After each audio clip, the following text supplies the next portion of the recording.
Hello everyone, it's me sir और आप सभी का ड्रैगन मास्टर के और एक न्यू एपिसोड में स्वागत है। तो ये वाला एपिसोड कब स्टार्ट वहीं से होता है जहाँ पे हम लोगों ने देखा था कि म्यूटेटेड आईलेस ड्रैगन टूटा हुआ आर्थ इमोर्टल घोस्ट के बॉडी को छोड़ के झटपट करके जाके रिजिड फोर्स के कमांडर के स्टैचू में जाके घुस जाता है। और ये देखता हुआ तो अभी जाओ भी समझ जाता है कि स्टैचू के अंदर घुसने के वजह से ये आर्टलेस इविल ड्रैगन तो पहले से भी ज्यादा पावरफुल हो चुका है। और इसीलिए तो जाओ अभी चिल्लाता हुआ मोहनलाल से कहता है कि बच्चे मोहन देख के अभी ये पहले से भी पावरफुल बन चुका है, पर मोहन बच्चों यहाँ पे कुछ कर पाता उससे पहले ही तो वो म्यूटेटेड आर्टवर्म अभी मोहन के ऊपर हमला कर देता है। और इस हमले के वजह से तो बेचारे मोहनलाल का पावर आहिस्ता आहिस्ता करके घटना स्टार्ट हो जाता है। दूसरे ओर ये देखता हुआ जाओ समझ गया था कि ये तो कोई मिस्टीरियस सा डिवाप है और हाँ, इस आग के चलते अभी स्टैचू भी एक ग्रेट कमांडर में तब्दील हो चुका है। पर तब भी तो मोहन भी दोबारा से चार्ज अप होता हुआ उस स्टैचू के ऊपर झटपट करके हमला कर देता है। लेकिन अभी तो स्टैचू के लिए मोहन मानो एक मक्खी बन चुका था जो तो एक ही लाफे के साथ मोहन को नीचे फेंक देता है। और ऐसे इतने आसानी के साथ अपने मोहन को मार खाता हुआ देखने के बाद तो जाओ भी थोड़ी देर के लिए चौंक जाता है। और इसीलिए तो जाओ भी डेविल को घुमा के अभी मोहन की तरफ आ रहा ही था, पर तब भी तो यहाँ पे मोहनलाल क्या उठता है, अरे जाओ मास्टर आप फिक्र क्यों कर रहा हूँ, वैसे भी मैं तो यहाँ पे थोड़ा सा मजाक ही कर रहा था। जो सुनने के बाद जाओ तो हंसता हुआ कहता है कि ठीक है मोहन बच्चे, बहुत मजाक हो गया, चलो झटपट करके इसे मार दो। इसके बाद तो वो दादी अम्मा भी है ना, उससे भी तो हम लोग को मारना है। जिसपे तो मोहन भी अभी उसी स्टैचू की तरफ हमला करता हुआ कहता है कि ठीक है जाओ मास्टर, मैं तो अभी से एक ही झटके में खत्म कर देता हूँ। और इसी के साथ तो मोहन उसी स्टैचू के सर को फोड़ते हुए वो जो आईलेस म्यूटेटेड इविल ड्रैगन था उसका भी खेला खत्म कर देता है। और ये म्यूटेट बॉस मरने के साथ ही तो इसका जो छोटे मोटे चमचे थे वो भी तो ऊपर वाले के पास पहुंच जाते हैं। दूसरे और मिस नैन को दिखाया जाते हैं जो तो अभी अपने क्रिलिन से कहती है चलो बच्चे झटपट करो, झटपट करके यहाँ पे जितने सारे जिंदा लाश है उसके साथ साथ बचे हुए ओम को भी जला के राख कर दो। जिसके बाद और ही क्या,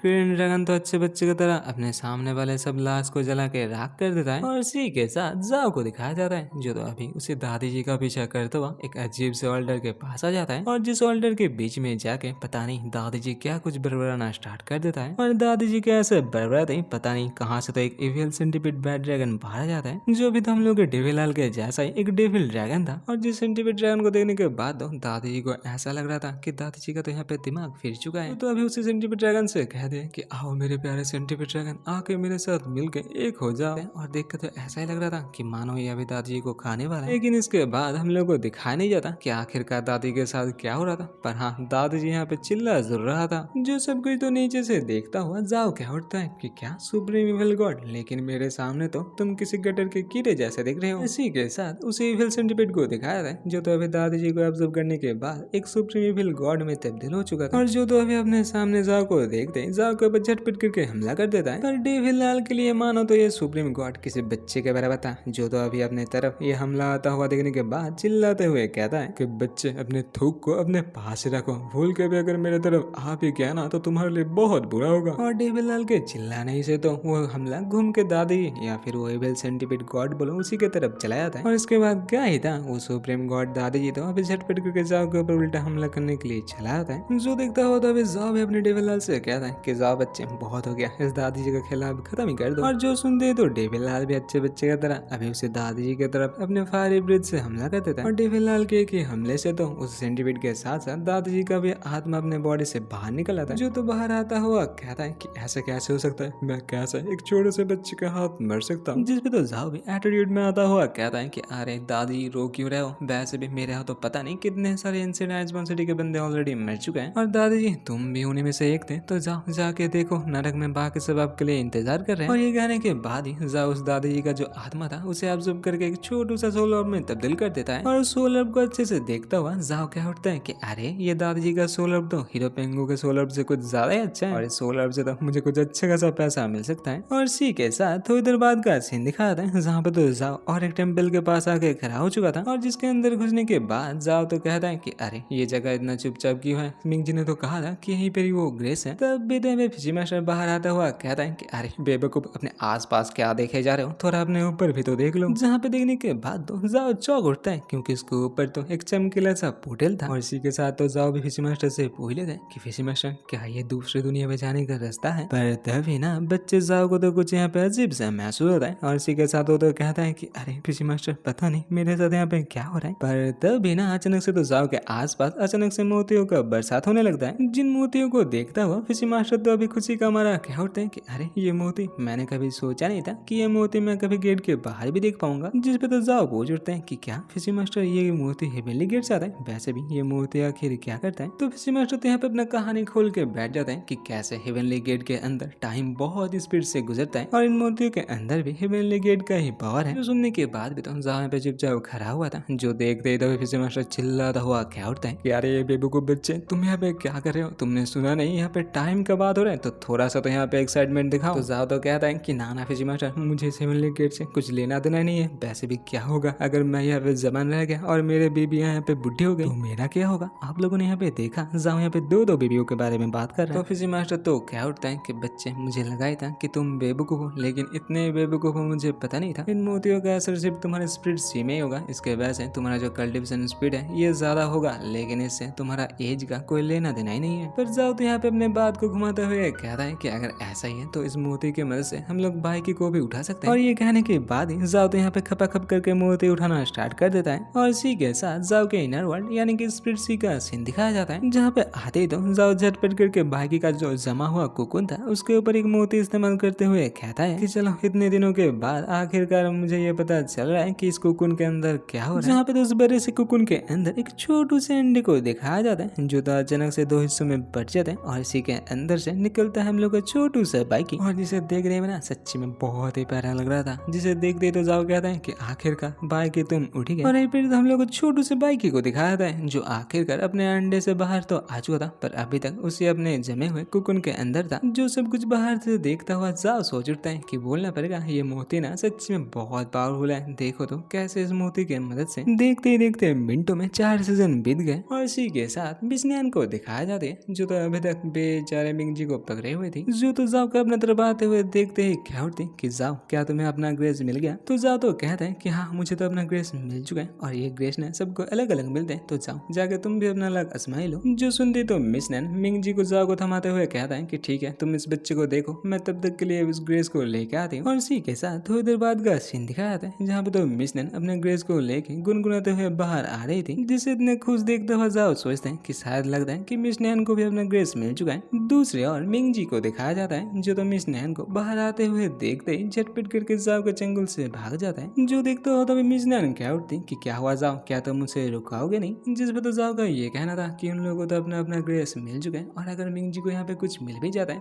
तो वो तो जाओ लूट लेगा। तभी तभी मिस नैन एक अंडा दिखाते हुए कहते हैं कि उसे ग्रेस में ये अंडा मिला है, जिसके अंदर से उसे एंशिएंट ड्रैगन का ऑरा महसूस हो रहा है। और जिस अंडे को वो जाओ की तरफ फेंकते हुए कहते हैं कि लो इस अंडे को तुम रख लो। जिस पे तो जाओ कहता है कि अरे ये मैं कैसे देख सकता हूँ, वैसे भी ये तो आपका ग्रेस है। तो मिस नैन तो कहती है कि उसका स्पिरिट से कुछ अलग से है और इसीलिए वो सिर्फ एंसेस्ट्रल ड्रैगन को ही ट्रेन कर सकती है। तो जाओ भी तो यहाँ पे अपने मुंह फुलाते हुए कहता है कि इसे टेम करने के लिए तो उसके पास भी अभी कोई सोल बॉन्ड नहीं है। जो सुनते तो मिस नैन गुस्से के साथ कह उठती कि अगर ऐसा ही बात है तो लाओ मेरा अंडा मुझे वापस दे दो, इसे मैं घर जाकर बिना तेल में फ्राई करके खा जाऊंगी। और ये सुनते तो जाओ डर का मारा कह उठते कि नाना मिस इस अंडे को मेरे पास ही रहने दो, वैसे भी इस अंडे के लिए मेरे पास एक जुगाड़ है। और इसी के साथ तो जाओ अपने यहाँ पे फेरी कोडेस यानी कि नुआ ड्रैगन को बाहर बुलाते हुए कहता है कि बेबी नुआ क्या इस अंडे को तुम अपने पास रख सकती हो। जिस पे तो नुआ बेबी हंसता हुआ कहते हैं कि हाँ उस अंडे को तो अपने पास रख सकती है और ये अंडा उसे अच्छा लगा है। जो सुनते तो जाओ खुश होता हुआ सोचते हैं कि चलो ये अंडा नुआ के पास होगा तो अच्छा होगा, वैसे भी मैं तो एक लड़का हूँ, मैं इस अंडे को लेकर क्या ही करूँ। पर तब भी तो जाओ ये देख के चौंक जाता है कि नुआ यहाँ पे खुद से जाओ के स्प्रिट से के अंदर चला जाता है और ये छोड़ो वो तो उस अंडे को भी अपने साथ ले जाती है। जो देखते ही तो जाओ झटपट करके अपने स्प्रिट सी के अंदर आता हुआ पूछते हैं कि बेबी नुआ आखिर तुमने ये कैसे किया। जिस पे तो नुआ कहते हैं कि वो तो एक गार्डियन स्पिरिट है और उसके लिए एक अंडे को अपने स्पिरिट लेन में लाना तो एकदम आसान है। और इसी के साथ तो जाओ बाहर आते हैं, जहाँ पे आता हुआ वो सोचते हैं कि बोलना पड़ेगा नुआ बेबी कितना ही अच्छी है। उसके बाद से जाओ का स्पिरिट सी अभी पहले से बहुत ज्यादा बढ़ चुका है। और जिसे ऐसे हंसता हुआ देखने के बाद मिस नैन तो कहते हैं कि जाओ तुम इतने गंदे तरीके से हंस क्यों रहे हो। जिस पे तो जाओ हंसता हुआ कहता है कि कुछ नहीं, वैसे भी देखिए ना वो मिंग का बच्चा भी 12 है, पता नहीं उसे कौन सा ग्रेस मिला है। पर मिस नैन तो कह उठती कि मेरे आने के बाद तो वो जो ग्रेस वाला जगह था उसका पोर्टल का पावर कुछ ज्यादा ही घट चुका था। मुझे नहीं लगता है कि इस बच्चे मिंग को कुछ मिला भी है। और यहीं पे तो बेचारे मिंग जी को दिखाया था, जिसे देखने के बाद तो सच्ची मुच्ची ऐसा ही लग रहा था कि उससे यहाँ पे कुछ नहीं मिला है। लेकिन हाँ हम लोग ये भूल नहीं सकते कि ये जो मिंग जी का बच्चा है ये कुछ मिस्टीरियस है, पता नहीं ये अपने ग्रेस को यहाँ पे छुपाने का कोशिश भी कर सकता है। और जिसके बारे में तो हम लोग आने वाले चैप्टर में ही पता चलेगा। तब तक के लिए हम लोग ड्रैगन मास्टर को अभी बाय बाय कह सकते हैं।